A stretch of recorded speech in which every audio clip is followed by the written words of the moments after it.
Okay, everybody. Hello. Welcome to the presentation. Thank you so much for being here. And I got to push this button too. Now we're live. Now we're live on all of our formats. There we go. Well, thank you very much for the wolf. I appreciate that. I apologize that I didn't say thank you when you did it because I was pushing buttons. Pushing buttons, everybody. Okay. Well, hey, happy Wednesday. Happy Wednesday to you. It is flying by. Yeah, spiritual director is in the front row, he says. I want to put him in the back row. They make too much noise. Father Sean, he's too rowdy. Too rowdy. Okay, folks, I appreciate you being here, and hopefully you're having a wonderful, wonderful week so far. You're having a wonderful Wednesday, and we keep pushing forward, guys. One foot in front of the other. I know a lot of you are stressed out. There's a lot of anxiety. Listen to me very carefully. Let me explain something to you that you all need to be aware of that some of you may not be aware of. If you find yourself scrolling through social media, TikTok or the other social media platforms, and after you're finished scrolling, if you feel anxious, let me tell you why. So, and this happens on both sides of the aisle, people are paid when it comes to the political arena to cause a lot of division. And so what they do is they flood social media on both the aisles. Let me just make that clear. Democrats, they all do it. All three, Democrats, Independent, Republican, they all do it. And they're paid. So people who, have a platform, they're constantly saying breaking news, and it's always negative. Breaking news, and it's negative all the time. They do that to cause anxiety, to cause frustration, and that they do this on purpose to cause division. And so just be aware that when you start feeling overwhelmed, turn social media off or join a social media platform that does not purposely try to manipulate your emotions to cause anxiety, because these people are paid they're paid substantial. As a matter of fact, there's one individual on social media that I'm aware of. He gets paid $5,000 every single video he makes. Every single video that he makes, he gets paid $5,000, and he promotes constant barrage of negativity. And they do it against the Trump administration. But you know what? When Obama was in office, they did the same thing, and Biden was in office. The Republicans did the same thing. They both do it, and so they get paid a lot of money for this. So just understand that. Be careful. Just be careful. Thank you there, MKS. So just be careful with becoming inundated, because social media can really steal your joy. Don't let it. Don't let it. And again, I want to make this clear. That's on both sides of the aisle. Do this. Now, if you want to go to my website because you're bored, you have nothing else better to do, you can certainly do so.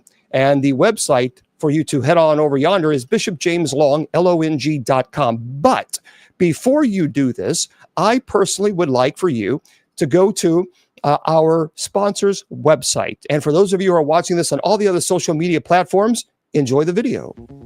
Fans of Bishop James Long, the renowned exorcist and paranormal expert on KGRA Digital Broadcasting. Now you can carry his wisdom with you. Our Bishop James Long collection features blessed apparel such as St. Benedict hats and tees, as well as home items to protect and inspire. Elevate your spiritual journey. Go to kgradb.com/shop and discover the Bishop James Long merch today. Very good. So make sure you do that, guys. Head on over to KGRAD as in dog, B as in bicycle.com, KGRADB.com, and click on the shop link. Now, when you do that, all you'll do is click on my name. And the reason is that I would love for you guys to do this is because we are doing, obviously, a fundraiser for our friends, the MKS Kids Foundation. They are obviously an orphanage that we're working with, helping them. We can do so much. We can only do so much. But we are doing a lot. They have a lot of funding.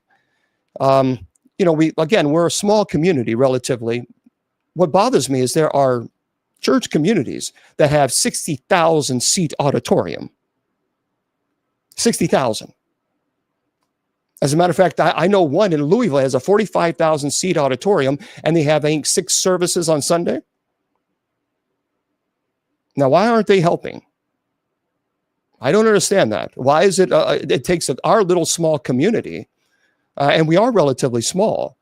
It takes our relatively small, poor community to step up to help the MKS Kids Foundation, and yet I don't see these large, gigantic, prosperity gospel ministers and these churches. I don't see them help fund, orphanages in Uganda, or for that matter, even opening a food bank.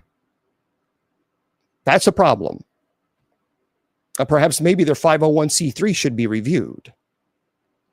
But nonetheless, here's what I would like for you to do. Christmas is right around the corner, everybody. So go to kgradb.com, click on the shop link, and then you click my name. They're great products, and 100% of the profits that would normally go to me for KGRADB selling my products, I'm donating it, 100% of that, to the MKS Kids Foundation. Right, I agree, Carrie. And also, if you want to go to my website, please do so. Go to bishopjameslong.com, bishopjameslong.com. Scroll down to the very bottom, right to the bottom a little bit more, and you'll see right there, you will see right there my book, a brand new book. It's over 260 pages. It's Bishop Long's Paranormal Investigating Training Manual. It's my work. It took a long time to put this together. And I'm donating 100% of my profits, 100%, to the MKS Kids Foundation. So we can only do so much, but we are doing our part. And a lot of people are asking for help, and we can't help everybody. We just can't. But we are partnering with the MKS Kids Foundation because I believe in them, and I believe in the director. And so do you guys, because you guys have helped them. They do have to raise, I think they have $600 every month is what the bare bone minimum expenses that they have. So $600 a month is actually relatively inexpensive considering the fact of what they do and what they offer. But of course, we can't be expected every month $600, and we're not. But if we can chip away every little bit, that's all that matters. That's all that matters. Okay?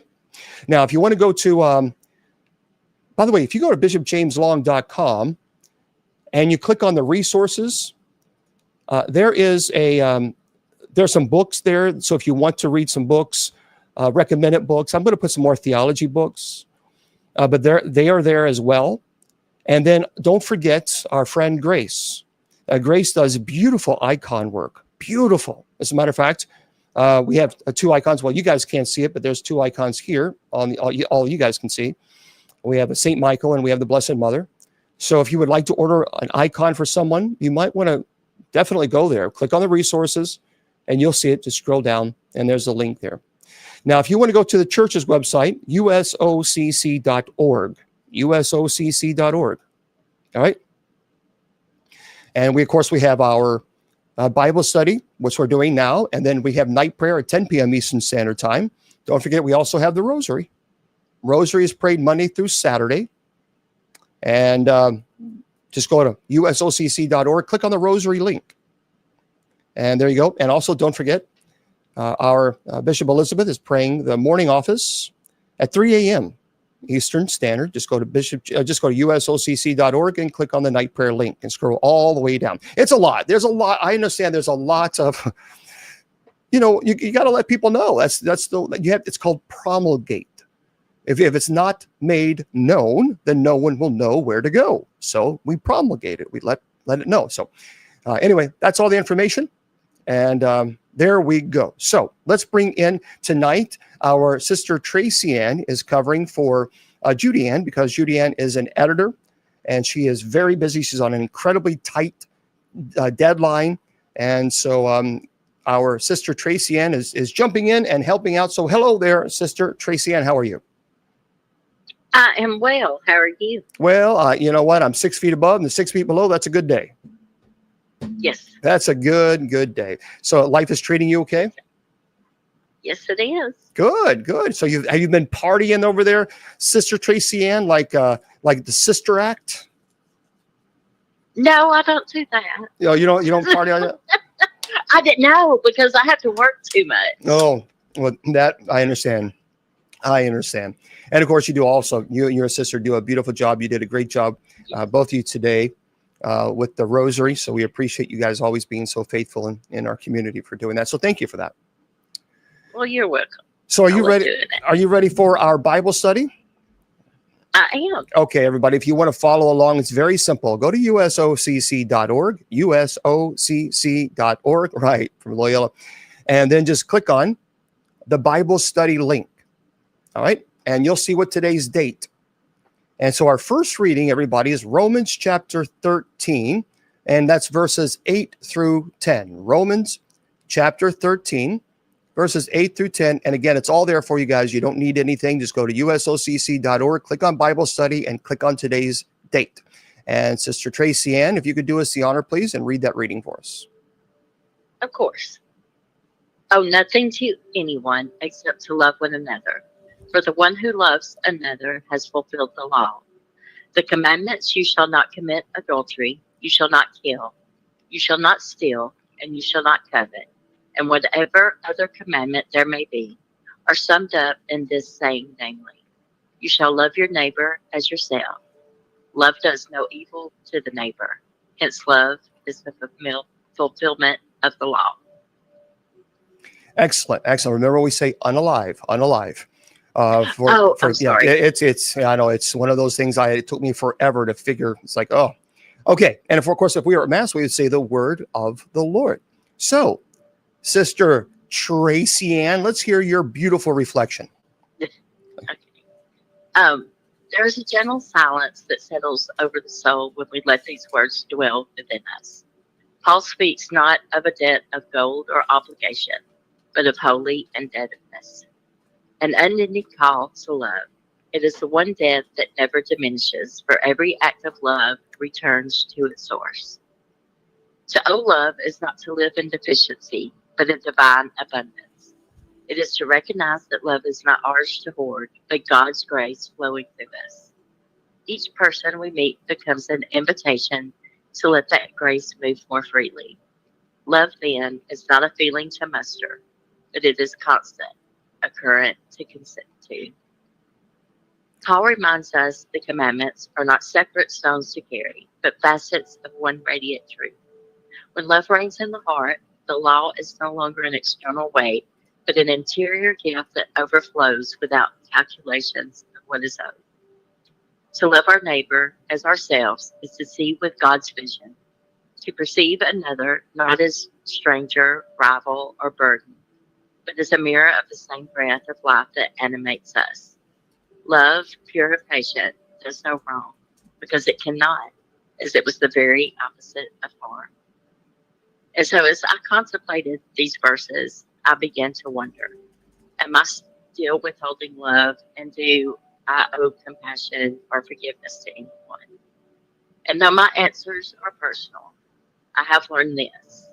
When you have an honest conversation with God, and through His grace, you forgive and love yourself, it makes it much easier to extend that same grace to others. Excellent. Just make sure you speak up really loud, because there were times I could not hear you at all. So just make sure. Okay, I'm sorry. No, it's okay. Yeah, because I could barely, especially the ending of the sentences, I couldn't hear it at all. So yeah, just unfortunately, I wish we had an actual professional studio where it would pipe it right through, but we don't. We have a speaker that's actually coming through an external microphone, so it makes it even more complicated. So thank you very much. I appreciate that. Okay. All right, thank you. Okay, yeah, it's there's so many things. I was looking through my mixers, like, what is wrong with this thing? And it's just what we do what we can. We do what we can. Thank you very much. Thank you. All right, let me break this down for you in verse 8. Let no debt remain outstanding, except the continuing debt to love one another. For whoever loves others has fulfilled the law. Well, look, so let's talk about this. Paul is urging believers to avoid owing debts to others. And that can be understood literally, financial obligations, but also metaphorically, moral or relational debts. The only debt that should remain is love, because love is an ongoing, never fully paid off. But it also, when people go into debt, or can I borrow this and borrow that, and they never pay it back, it kind of, number one, it's disrespectful. And then it kind of makes you feel like you have to be like a collection agency. And that should never happen, ever, with family or friends or anyone for that matter. But I don't know if you've ever had that experience I've had where someone borrowed money and it was like, I have to be a Mr. Collection Agent. And I don't want to do that. I know, should I have to ever do that? And that puts a strain on the friendship or relationship for that matter. Should never occur. But what Paul is saying is, don't ever do that, because it obviously affects the relationship that you have with others. But friends, love is the fulfillment of God's commandments. When we truly love, we naturally obey God's law. So unlike other debts that end, love is continuous. Spiritually, so this means love is not just an action, it's a lifestyle, it's an attitude. And God's commandments are centered on love for God and neighbor. So when we love genuinely, we don't need to worry about checking off rules, because love naturally leads to obedience. Instead of viewing love as something to give occasionally, see it as a constant responsibility. And when facing conflict or even challenges, ask, how can I express love here? I think this helps avoid grudges, promotes forgiveness. Most people think love is about feelings or an occasional kindness. But here, love is described as an enduring debt, a sacred responsibility that defines our spiritual walk. This is why I've talked about this many times, even clergy, no matter what denomination, if clergy is never present, they can sit here and give lip service all day long about, oh, I love this. No, you don't. If you truly love the community in which you serve, you would be present. And that's the truth. And so really it diminishes that particular minister or clergies or individuals stand with the community, because everybody sees it. Where people are not blind. And that's with everybody. Or for example, the prosperity preachers. The only time you ever see them is when they're asking for more money. That's it. For more money. That's the only time you see them. But you don't see them visiting hospitals. You don't see them really speaking about the ministry or the Bible, preaching about repentance, preaching about responsibility, accountability, loving one another. No, what you see on these prosperity gospel preachers is it's all about empowerment. You can manifest your own reality. You can manifest your own wealth. You. And then pass the plate around. They empower you with this ability. You can do everything. And then you're feeling good, and then they pass the bucket around. Put more money in that, and you're going to empower yourself. You're going to manifest money for yourself. It's all a con game. It is. It's a con game. So ministers who are absent are cosplaying. Plain and simple. You're not hurting, really, in the end, you're not hurting the community, because the community doesn't even know you exist. Or maybe in name only. What you're doing is you're spitting in the face of God, especially with the vows that you made. And that is not love. That is not love. You cannot on one hand say, I love God, but on the other hand, completely destroy and deny every single promises you made to God. That's not love. It's not love at all. And we see this a lot with prosperity gospel preachers. And verse 9 says, the commandments, you shall not commit adultery, you shall not unalive, you shall not steal, you shall not covet. Whatever command there may be are summed up in this one command. Love your neighbor as yourself. I've said this a million times. You cannot call yourself a Christian and still troll others. It can't exist. That's like saying I'm half pregnant. No, either you're pregnant or you're not. So if you're going around trying to use your words to hurt another person, you're not a Christian. You're a Christian in name only. Because James would say faith without works is dead. See, Paul quotes several key commandments, showing that all relate to how we treat others. Love your neighbor as yourself. That means that love is the foundation underlying all ethical behavior. So, for example, if you're clergy, if you truly love the people that you serve, you would be present. If you don't, then you're only focused on yourself. That's it. Every rule about how we should treat others is an expression of love. And adultery, unaliving, theft, coveting, all harm others. They violate love. Loving your neighbor as yourself means valuing others' well-beings as much as your own. In verse 10, it says, love does no harm to a neighbor. Therefore, love is the fulfillment of the law. So genuine love is protective and never injures others. It actually breaks my heart. When I see people troll, to me, it breaks my heart because I think, what happened to this person that they think that using their words to hurt other people is okay? And I think so many people have just normalized abnormal behavior. Love actively avoids causing pain, injustice. It's not passive, it's protective. Just like a shepherd loves the sheep. The shepherd is there protecting the sheep. If clergy is not there protecting the followers, the believers, the fellow brothers and sisters of Christ that they are supposed to shepherd, they don't love them. Rather, they love doing something else, or they only love when it's good for them, or when they get something out of it. Boy, that's blasphemy. See, love, a lot of these prosperity gospel preachers will preach love. They only love you as long as you're putting money in the collection plate. As long as you keep dropping money in that plate, oh, they'll love you. I love you. You're so. But the moment that money stops, then you see the horns. Then you see the true presence. Just like that one prosperity gospel preacher actually told the people to literally lock the doors of the church. That's what he did in the middle of service. He locked the doors and said people need to put more money in the collection plate. That's demonic. That is demonic. The devil has infiltrated itself into, we see this in the churches. See, love is an unending spiritual debt. It is sacrifice. I'm sure there are our moderators. Our moderators are always here. I'm sure there are times they would rather maybe perhaps tempted to go do something else or go do this or go do that. Or I'm sure they get tired of having to deal with constant trolls and block. It takes a toll on anybody. This is why I have sub chat on during Bible study, because we have to.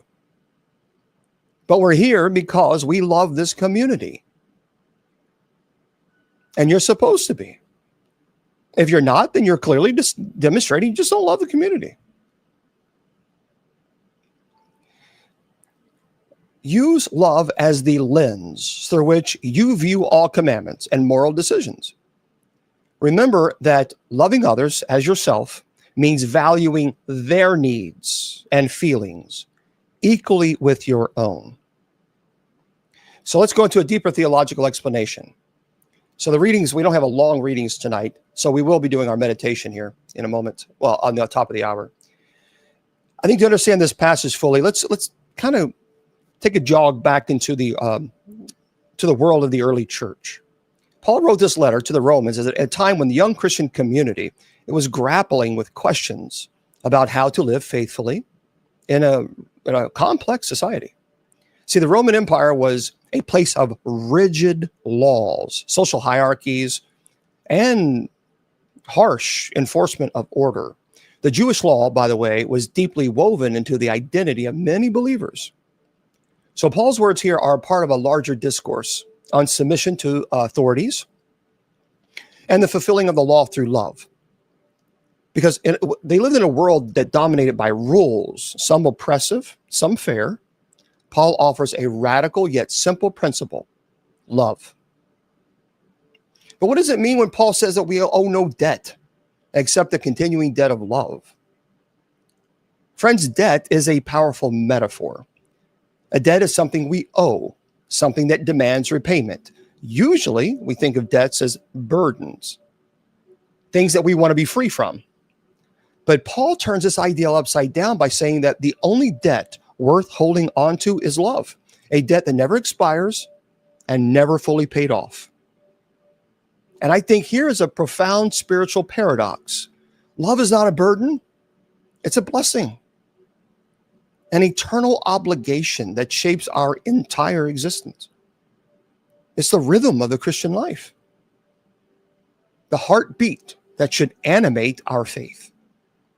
And Paul reminds us that love is not just an emotion or occasional act of kindness. No, it's the very essence of God's law. All the commandments, no unaliving, no theft, no coveting, find their ultimate meaning when we love our neighbor as ourselves. Love is the lens through which every command is fulfilled. Now, here's where I think many may have not yet fully journeyed. See, the law, often perceived as limiting or external, is actually fulfilled and transcended by love. Love is not outside the law. It's the law's true soul and spirit. Consider this. God's law is not a checklist. It's a mirror reflecting the nature of God, who is love. And to fulfill the law is to mirror God's love in our relationship with others. It's a dynamic, living fulfillment. And Paul says love does not harm to a neighbor, does no harm. That statement invites us to rethink what love truly means. Love is not passive. It's actively protective.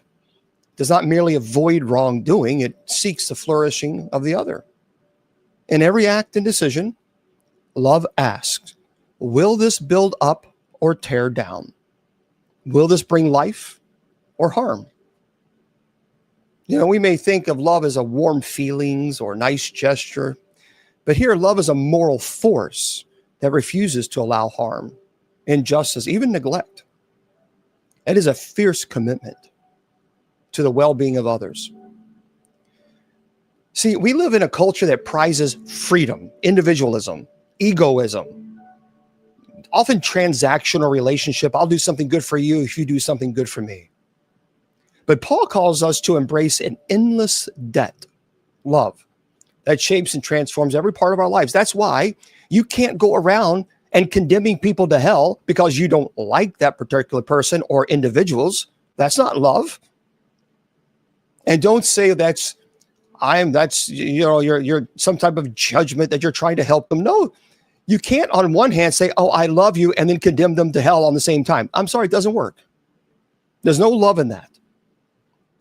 Imagine if every person saw love not as an occasional act, but as a continuous sacred obligation. That would change our families, our workplaces. But I'm realistic. I know people won't do that. Not everyone, because our spirits irritate their demons. Some questions to think about. In what ways do you see love as a debt, something you owe continuously, rather than a feeling you experience occasionally? Are there laws or rules in your life that you struggle with? And how can you cultivate a love that does no harm, even in difficult relationships, challenging situations? My friends, Paul's teaching here is an invitation to radical spirituality, one where love is not optional, not occasional, but essential, inexhaustible. Thank you. Love is the debt that we gladly owe. And as clergy, we must fulfill that obligation, not just when it's good for us or not just when it's convenient for us. And for those of you who might, oh, here we go again. Yeah, here we go again, because eventually I'm going to stop talking about it because I'm trying my best to save people from going down the rabbit hole of rejecting the covenant in which you entered willingly into.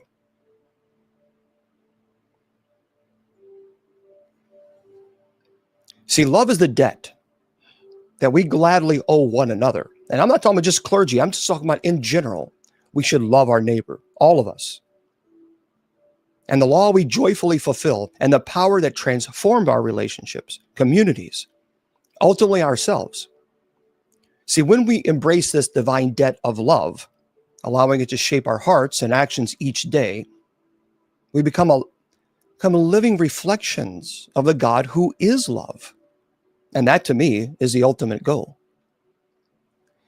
All right, everybody, let's go into our second reading. Technically, it's not a reading. It is a psalm, responsorial psalm, but it is Psalm 112, verses 1 through 2, 4 through 5, and verse 9. Again, you can go to usocc.org, click on the Bible study link, and you just click on the Bible study. You'll see the readings, and it will take you. So it's Psalms 112, verses 1 through 2, 4 through 5, and 9. Okay, there, Sister Tracy Ann, if you would do us the honor, please. Yes. Blessed the man who fears the Lord, who greatly delights in his commands. His posterity shall be mighty upon the earth. The upright generations shall be blessed.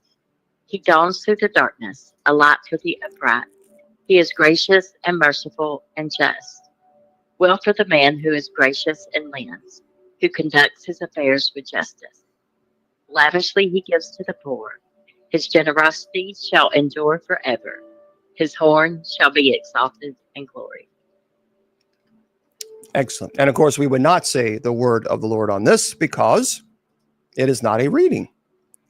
But if you would do us the honor, if you could offer your reflection. Yes. To walk in the holy awe of the Lord is to anchor one's heart in his goodness, even when the world trembles around us. These particular psalms remind us that true blessings flow not from abundance or recognition, but from delight in God's ways, an interior joy that springs from obedience and love. While the world may cast shadows of fear, injustice, and sorrow, the upright heart burns a steady flame, the reflection of God's own mercy.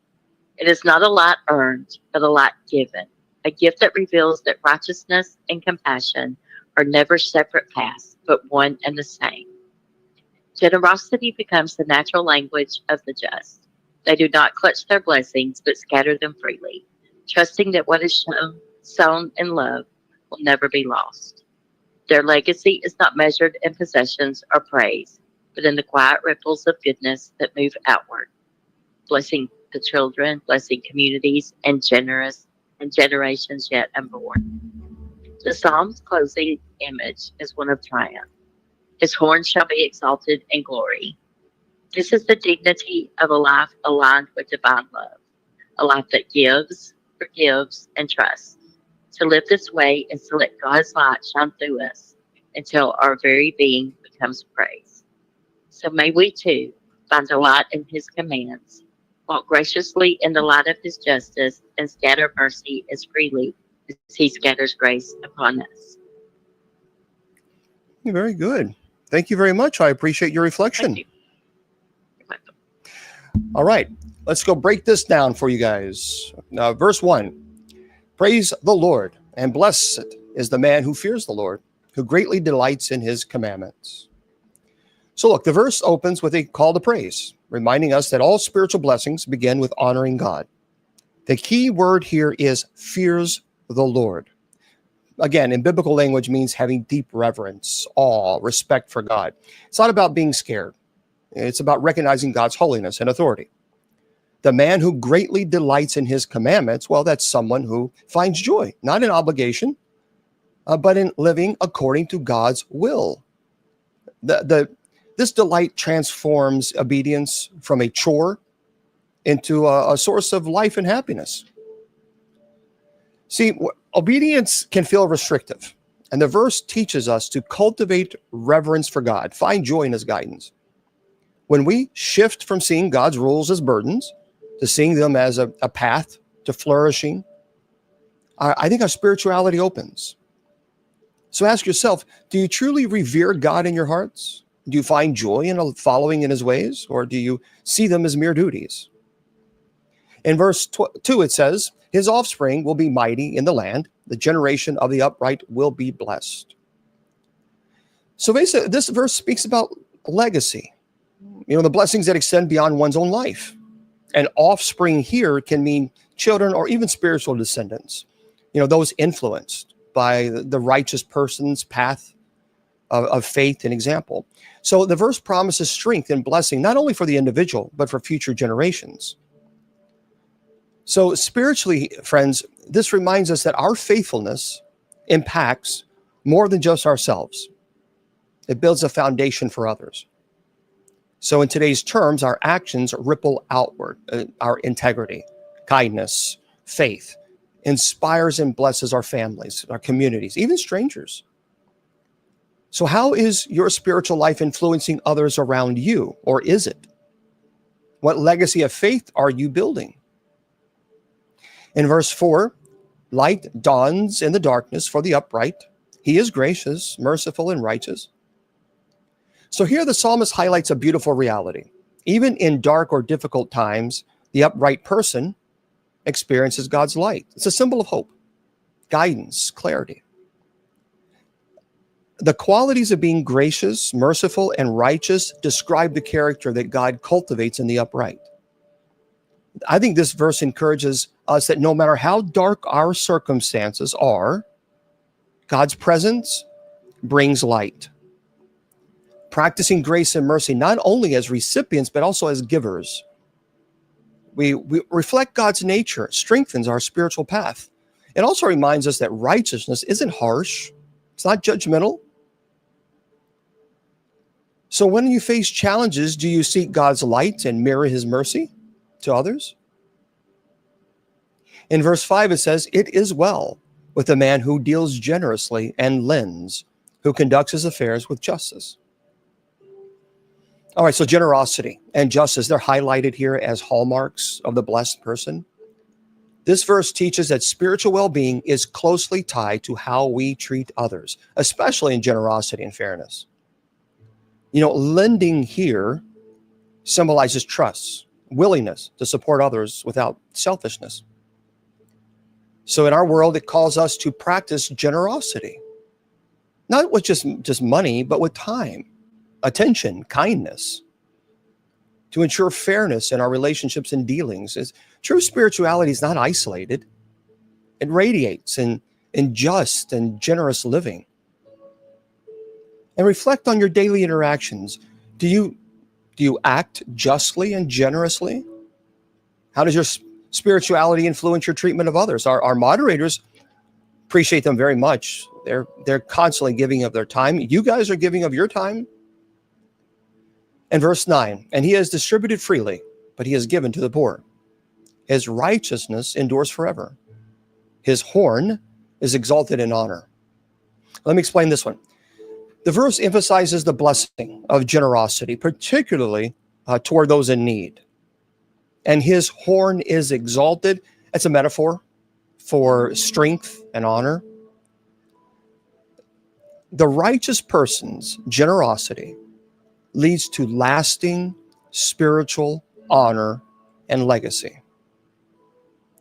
Spiritually, this teaches that given freely, not reluctantly or for recognition, as a pathway to enduring righteousness and honor in God's eyes.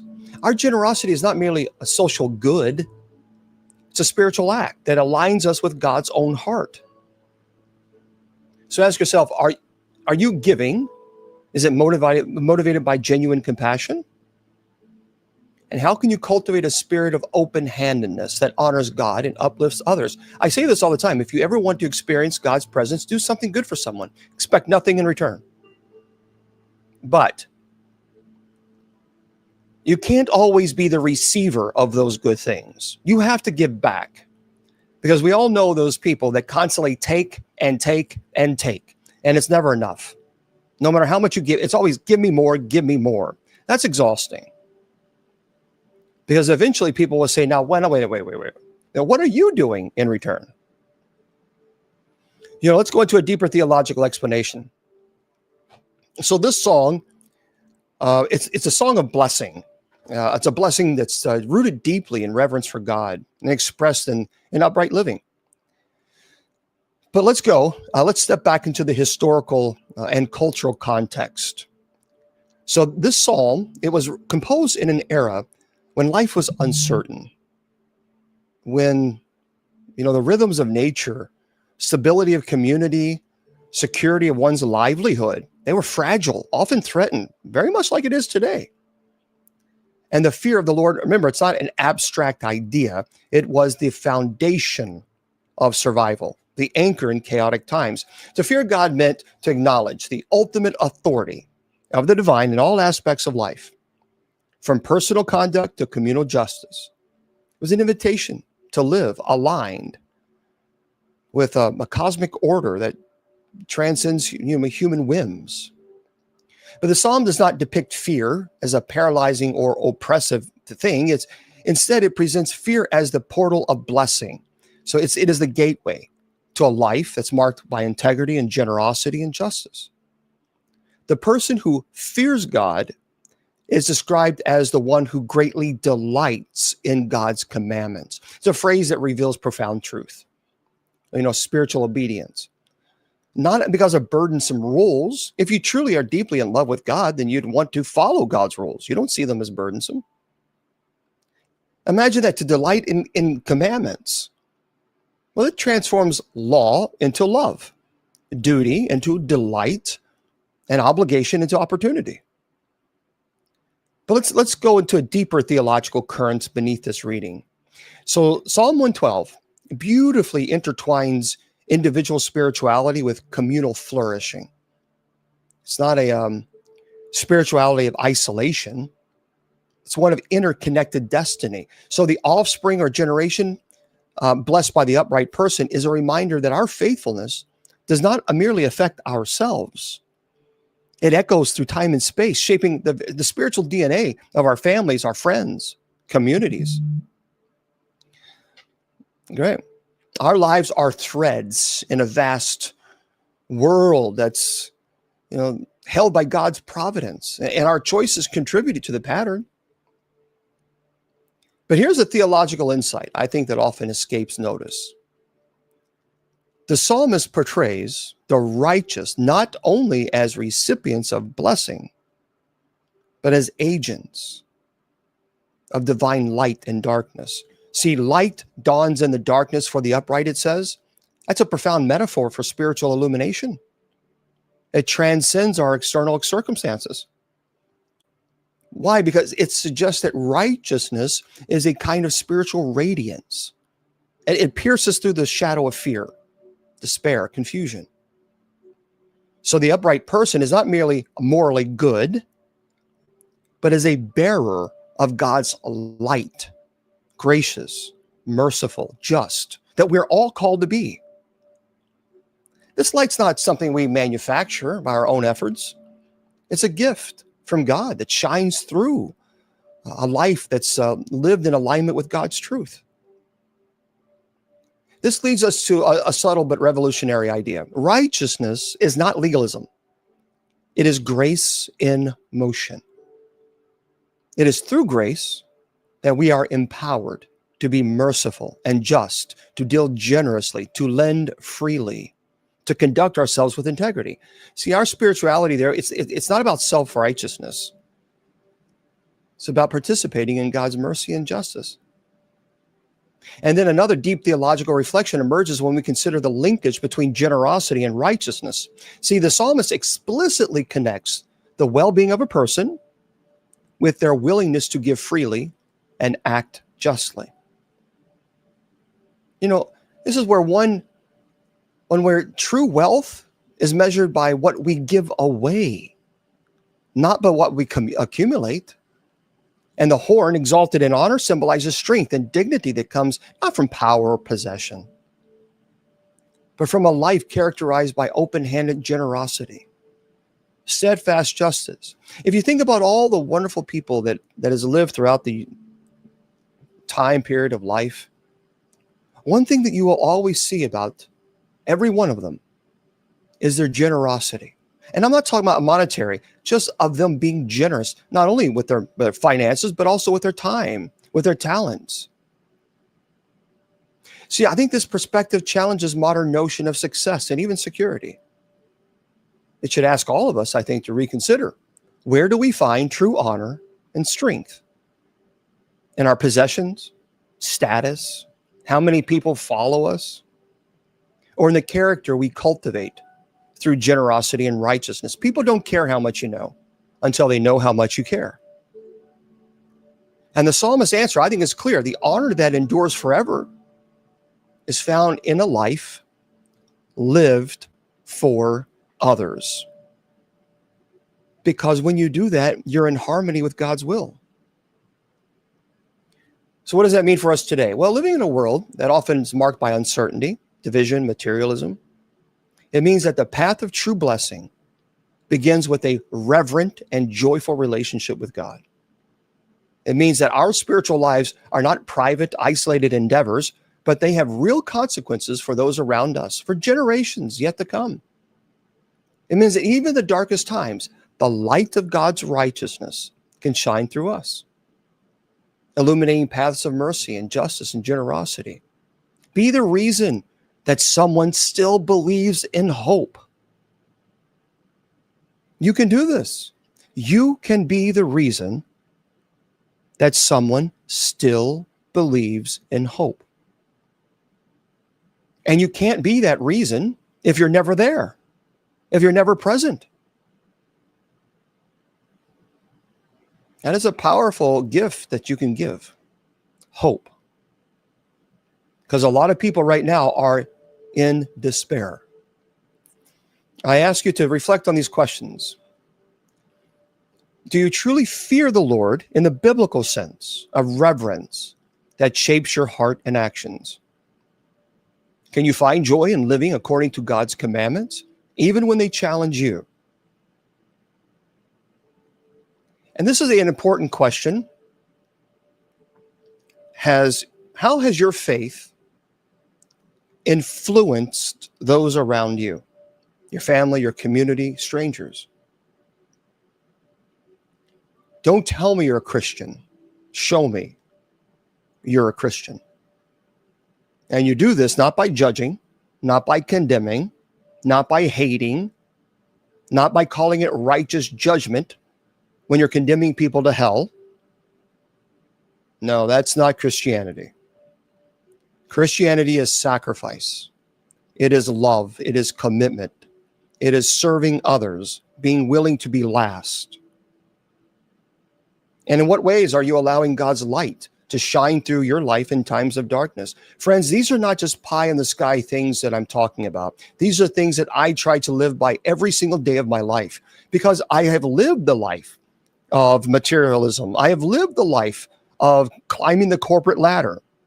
I've lived that life. I was a dean of a college. So I get it. I understand. But I can tell you this, that climbing the corporate ladder and being successful financially, while it may be generous financially, I was always missing something truly very important. And that is my total full commitment to God, because I was a dean of a college, 70 hours a week. So at that time, God was always a center of my life, but I wasn't giving God much of my time. I couldn't. And that's not to say that work is bad. Work is wonderful. You should work. We all should work if you can. But when you're working, always do it in the glory of God. And you will find fulfillment. And you'll start finding that even your thought process begins to change. And it's no longer about accumulating wealth and power and materialism. That is so fleeting. It's a mirage. I've said this before. If you want to find happiness, do good for others. Do something good. Expect nothing in return. Because that is, in fact, aligning your heart with God's will. All right, let's go into our gospel. Our gospel is Luke chapter 14, verse 25 through 33. Luke chapter 14, verses 25 through 33. And Sister Tracy Ann, if you would do us the honor, please. Okay. Great crowds were traveling with Jesus, and he turned and addressed them. If anyone comes to me without hating his father and mother, wife and children, brothers and sisters, and even his own life, he cannot be my disciple. Whoever does not carry his cross and come after me cannot be my disciple. Which of you, wishing to construct a tower, does not first sit down and calculate the cost to see if there is enough for its completion? Otherwise, after laying the foundation and finding himself unable to finish the work, the onlookers should laugh at him and say, "This one began to build, but did not have the resources to finish." Or what king, marching into battle, would not first sit down and decide whether, with 10,000 troops, he could successfully oppose another king, advancing upon him with 20,000 troops? If not, while he is still far away, he will send a delegation to ask for peace terms. In the same way, every one of you who does not renounce all his possessions cannot be my disciple. Well, very good. Thank you very much. I appreciate you being here with us tonight and doing a fine job and stepping in and helping out. So let me do a little puzzle here on TikTok. There we go. So thank you for doing that and doing a fine job. And also thank you for being with us for our beautiful rosary that you do, you and your sister. And we will look forward to praying with you a little bit later on. Okay. Do you want me to give my reflection on this reading? I'm sorry? Or no? Do you want me to give my reflection on this reading? Oh, yeah, absolutely. Yeah. Okay. I thought you were letting me go. I'm sorry. Oh, no. I was Okay. I wanted to make sure to thank you first because sometimes it's really busy afterwards. But all right, let's see what let's see. Of course, we were at Mass, we'd say the gospel of the Lord. All right. What do you got for us? Yes. Okay. The path of discipleship is not lined with comfort, but with surrender.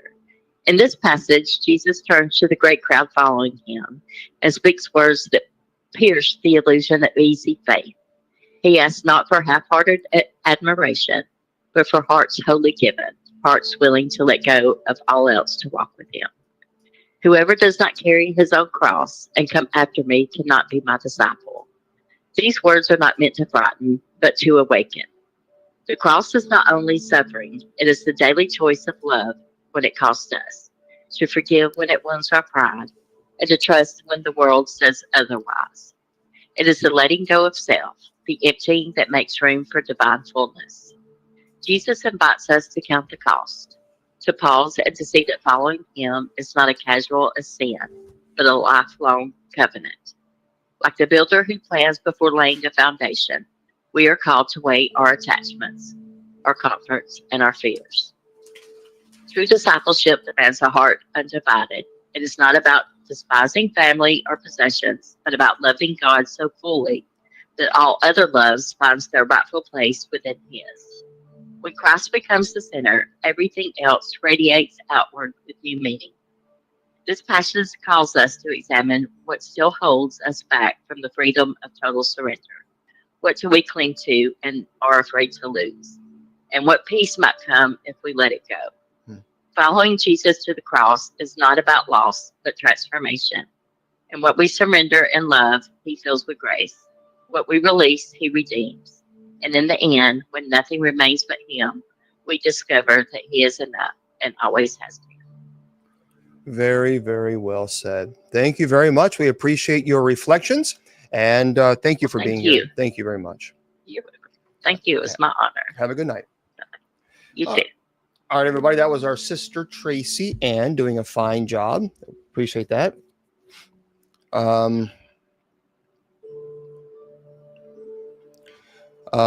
Okay.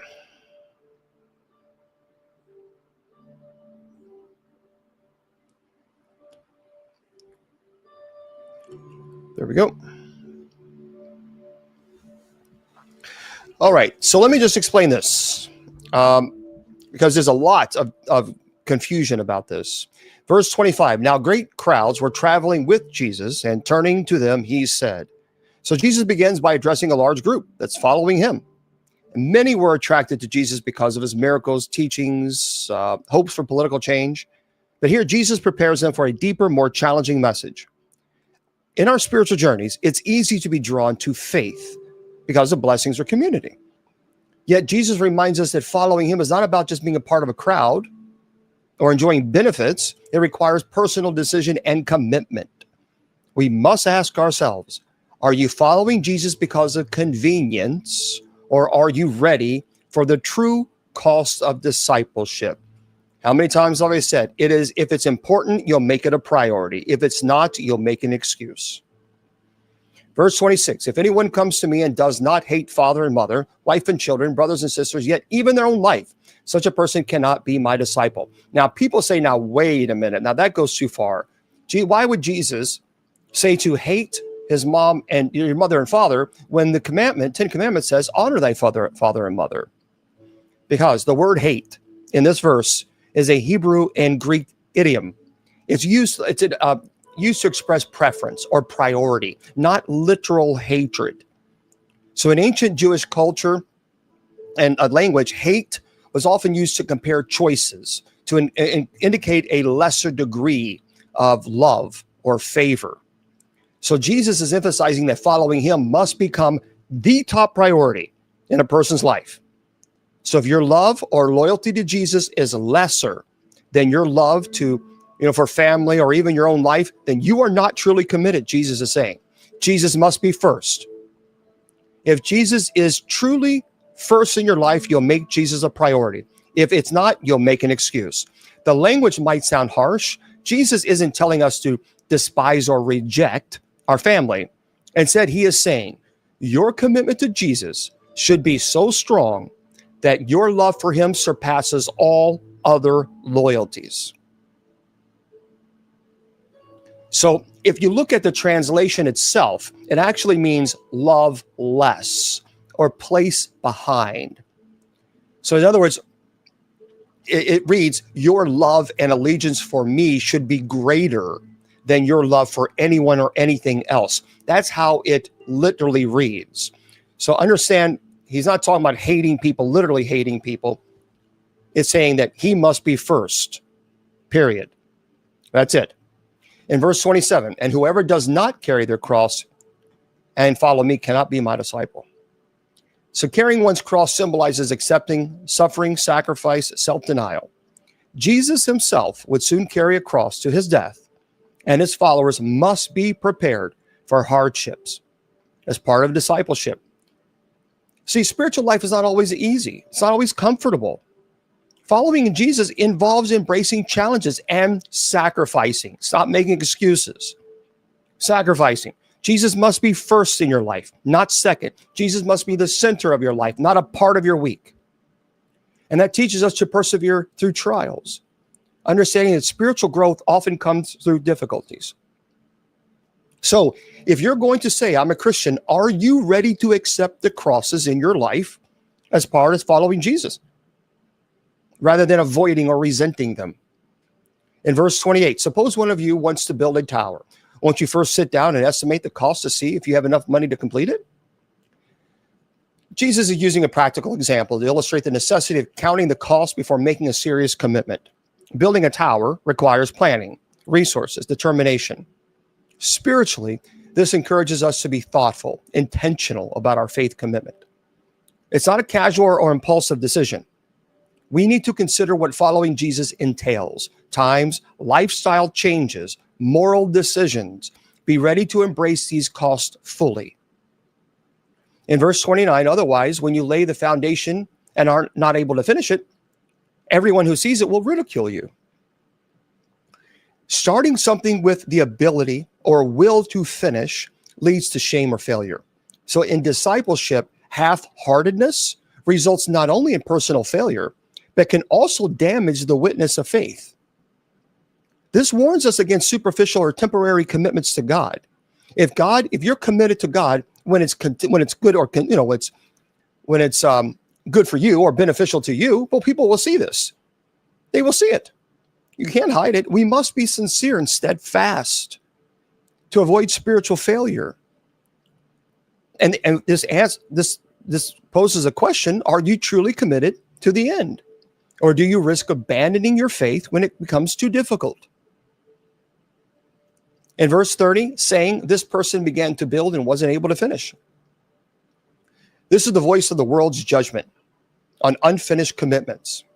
Spiritually, this teaches us about integrity, the witness our lives and give to others. When we start well, but fail to endure, Well, it can cause others to question our faith or Christianity itself, especially if you're in leadership. If you're in church leadership and you start and then all of a sudden, I got something else to do.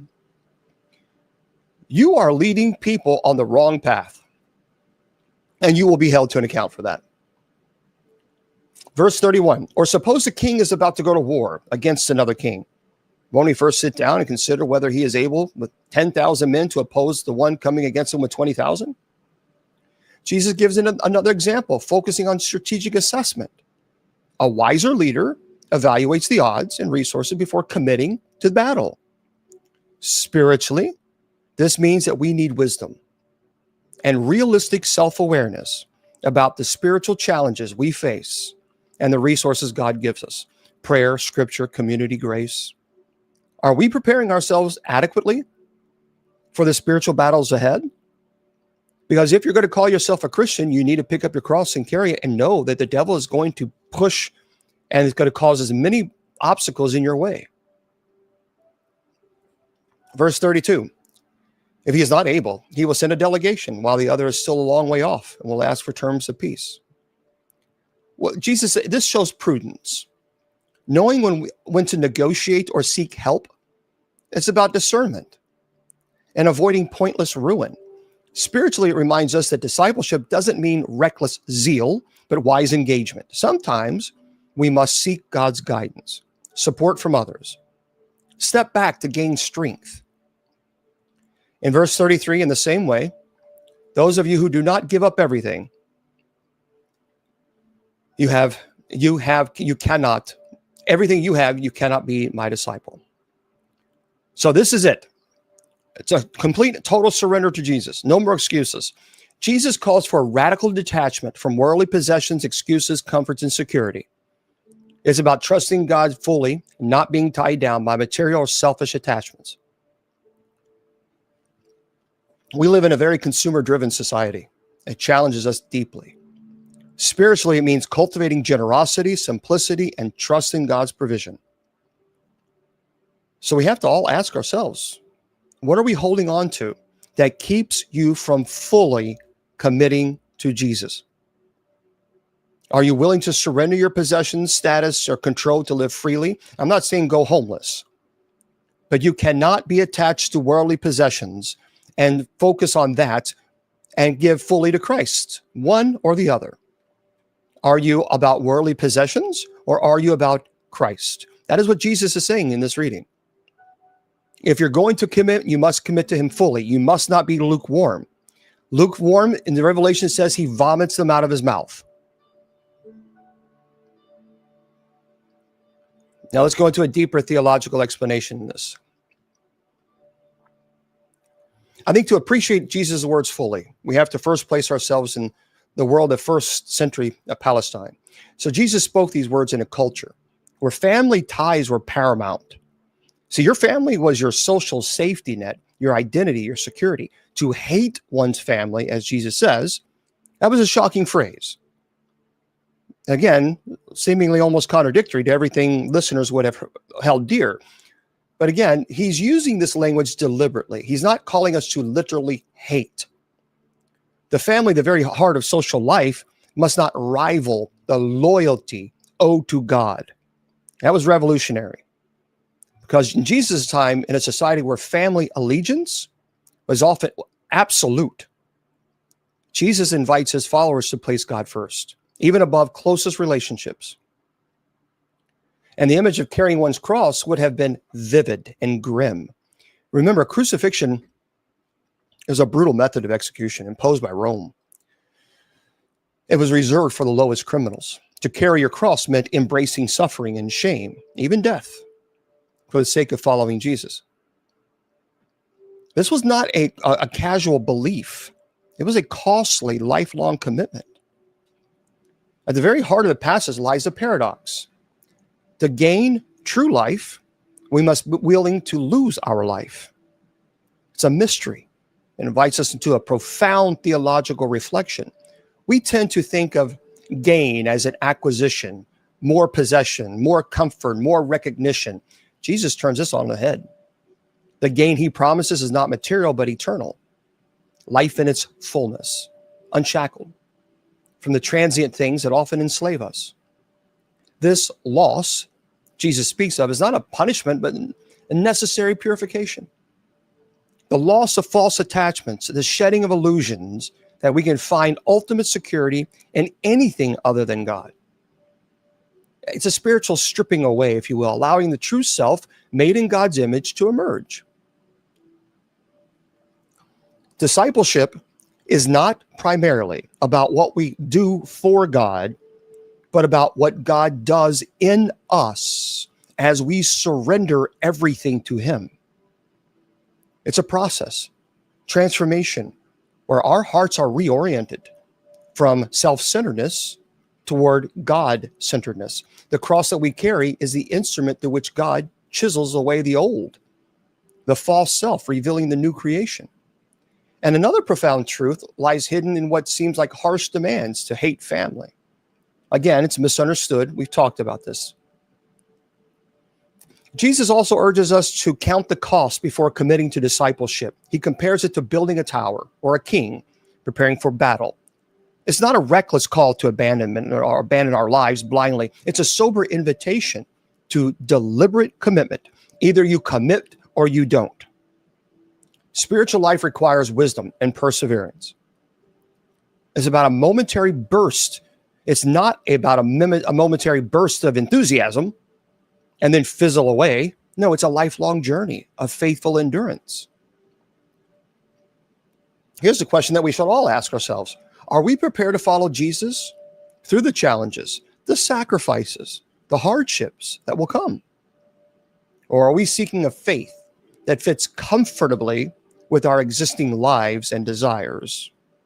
Be very careful about going down that rabbit hole. And questions to think about. What in your life competes with God for first place? Is there anything you're unwilling to surrender to him? Are you willing to accept the crosses that come with discipleship, trusting that God's grace is sufficient? And have you truly counted the cost of following Christ? Or are you seeking a faith of convenience? And that's one thing that I would tell all of you with the United States Old Catholic Church and the Old Catholic Benedictines of Immaculate Mary. As the presiding bishop and the abbot, if a clergy member or a Benedictine is seeking a faith of convenience, I will send you a letter of dismissal. So you have no worries about that, my friends, because we're not cosplaying here. Discipleship to Christ means that he is number one in your life. He's not a part of your day. He is the center of your day. See, we have to first, how do we do this? Well, we got to cultivate trust. Trust that God's love is greater than any loss we may endure. And when we face difficult choices, by letting go of relationships, a job, or dream, we can surrender these to God with confidence. Second, we must reorder our priorities daily. Prayer, reflection, community. We ask God to realign our hearts so that nothing takes precedence over him. If it's important, you'll make it a priority. If it's not, you'll make an excuse. Third, we embrace discipleship as a journey marked by both struggle and joy. Support one another in community, drawing strength from shared faith, mutual engagement. And finally, we live with wisdom, planning and preparing ourselves spiritually for the road ahead. We nurture habits of prayer, scripture reading, service that sustains us, just like we're doing here. My friends, this reading is demanding, yes, but it's also deeply beautiful. It invites all of us into a life of profound meaning, where our identity is found not in possessions or status, but in being beloved children of God, carrying our crosses with courage and hope. May we all find the strength to say yes to this call, trusting that in losing ourselves, we will find the abundant life that Jesus has promised all of us. May Almighty God bless you in the name of the Father, and the Son, and the Holy Spirit. Amen. Okay. Again, I went very fast on that to do the meditation. Just a heads up, we will not be doing meditation every Wednesday, okay? So I want everybody to know that. We will do meditations when time is allowed. Okay? But I was going really super fast just to be able to get to the meditation again. And I promised I wouldn't do that anymore. So I won't. Okay. But I like to do the meditation, spiritual meditation. So do you. So if we have time, we will do it. And we have some time. Okay. So I'm going to turn chat off on TikTok. I ask everyone, please, no gifts on TikTok anymore. No gifts. Only because I don't want you offering gifts because we're going to be doing meditation. Because when you offer gifts, I want to thank you. But since we're doing meditation, we're going to be focusing on this. Okay. So find a comfortable position, either seated or lying down. Feel supportive and safe. And we'll give you guys that opportunity first before we get started.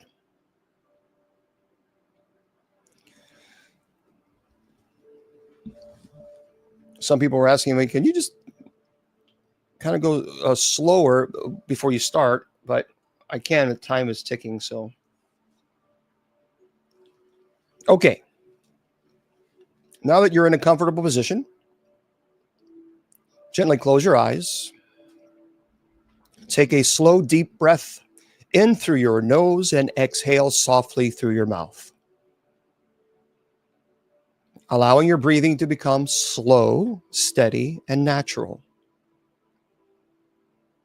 And as you breathe, feel your body beginning to relax, releasing tension with each breath. Now continue breathing gently, focusing on the rhythm of your breath. Feel the air as it flows smoothly in and out, calming your mind and body. Let your attention gently turn inward. And in this moment, you're safe, supported. You are here to experience peace, divine guidance, connection with God's presence. Imagine a gentle wave of relaxation starting at the crown of your forehead. Visualize this wave slowly flowing downward. It moves over your forehead, gently smoothing away any tension, relaxing your eyes, your cheeks, your lips, and your jaw.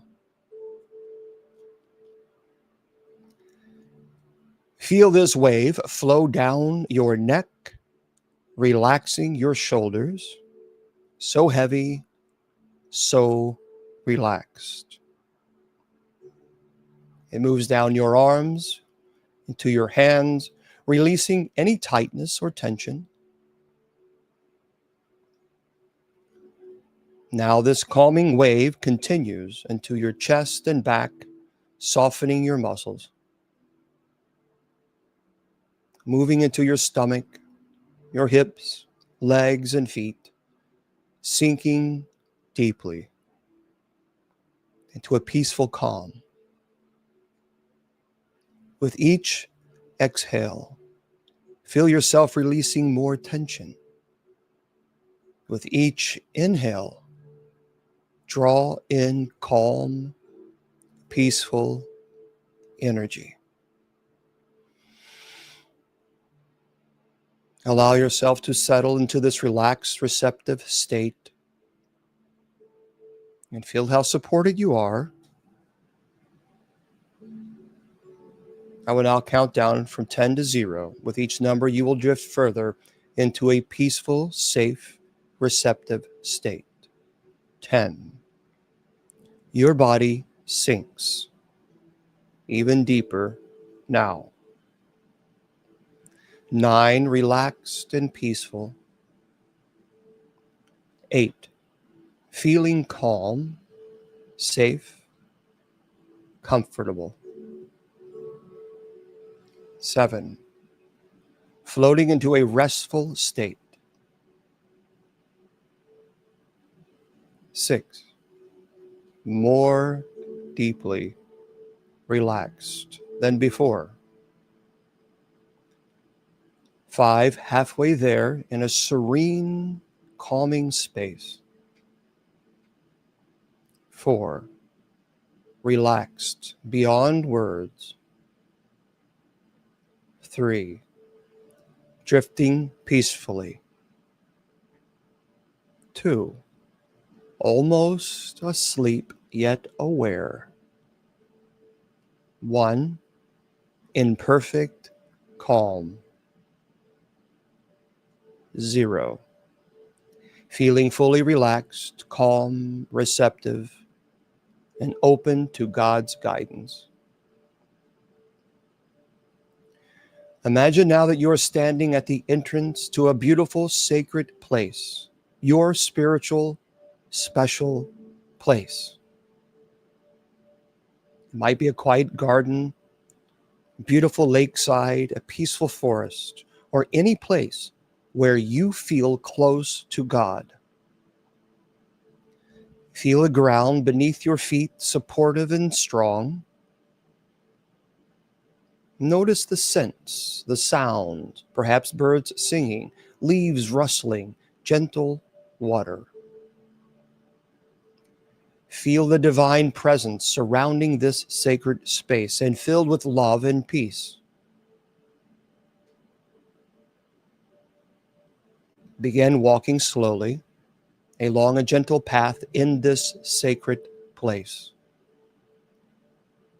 Each step grounds you even deeper into God's love and mercy. As you walk, see before you Jesus walking beside you.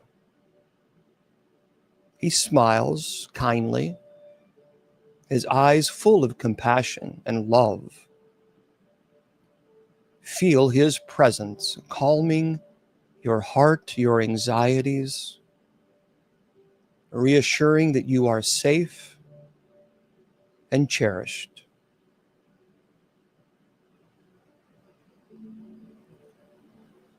Silently or softly in your mind, ask Jesus these 3 questions. Lord, what do you want me to hear today?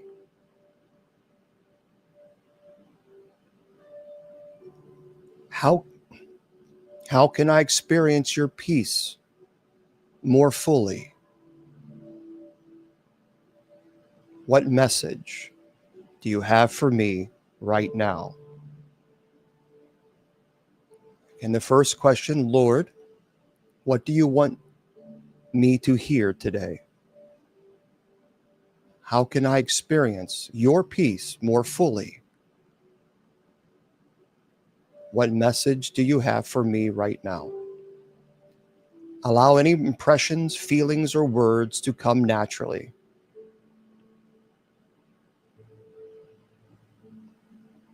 Lord, what do you want me to hear today?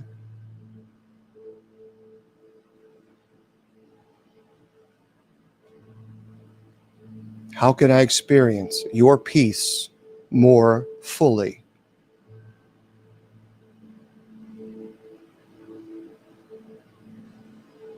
What message do you have for me right now?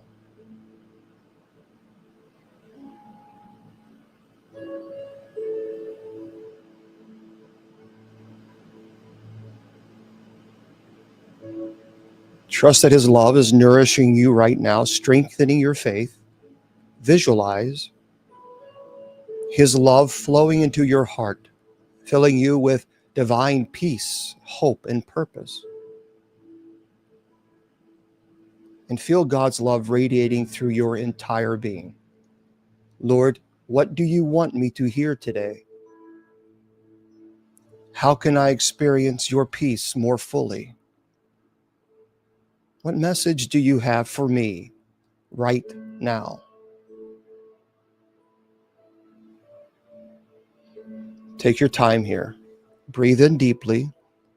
absorbing the blessings and messages you receive.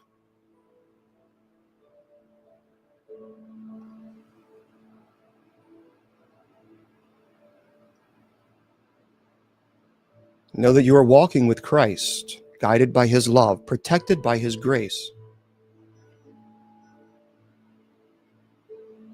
Take the time to soak in God's presence and grace. Let God's love continue to fill you, refresh you, inspire you.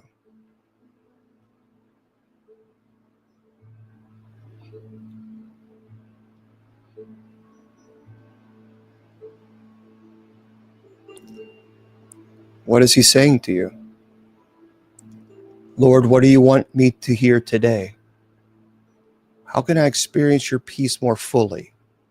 What message do you have for me right now?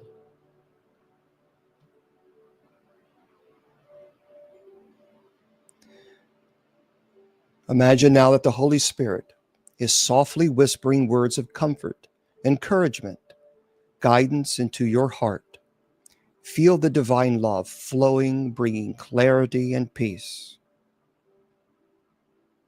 If there's anything you need answers to or guidance about, gently ask now in your heart as Jesus walks beside you.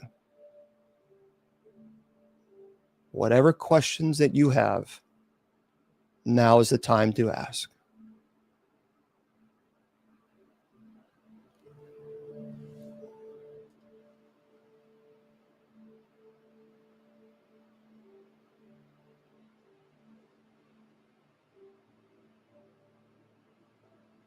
And know that you can return to this place anytime you wish, and that Jesus will be there, the Holy Spirit will be there, the Heavenly Father will be there, anxiously speaking to you and offering words of wisdom and comfort.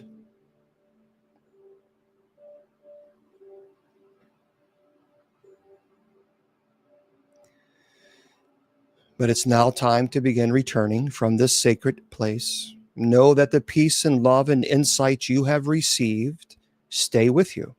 They are your divine gifts. It is time to thank Jesus for offering you this time.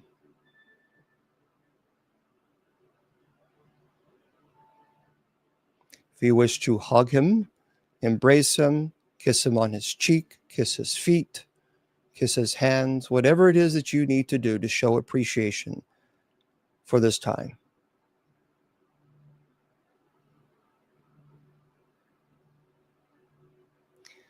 And I will now count from 1 to 5.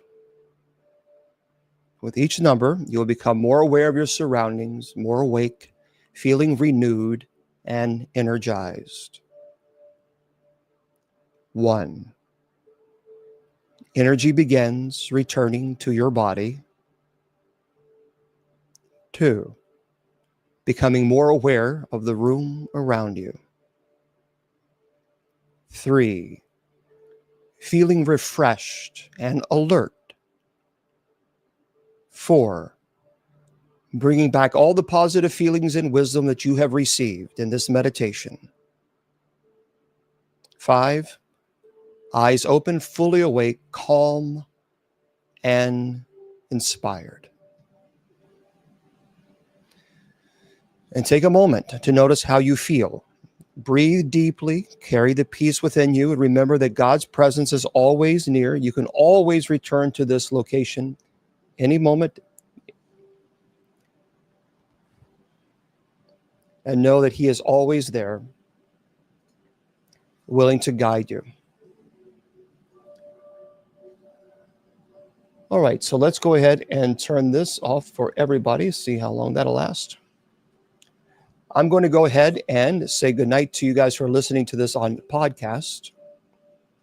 I want to remind everybody that, as you know, this is podcasted, so you can always go back and just listen to the podcast presentation. And the way you do that is go to bishopjameslong.com. Scroll down to where it says official social media links, and click on Spreaker. And when you do that, click on Bible study. And I am going to do this now. And I'm going to upload this so that you guys can have it for later on. Okay. So let me load this up for everybody and publish. There we go. Okay. Yep, it is on podcast. So just go to bishopjameslong.com, scroll down to where it says official social media links, and just click on Spreaker. And then you'll see a Bible study. And it's Wednesday Bible study. It's already uploaded for you.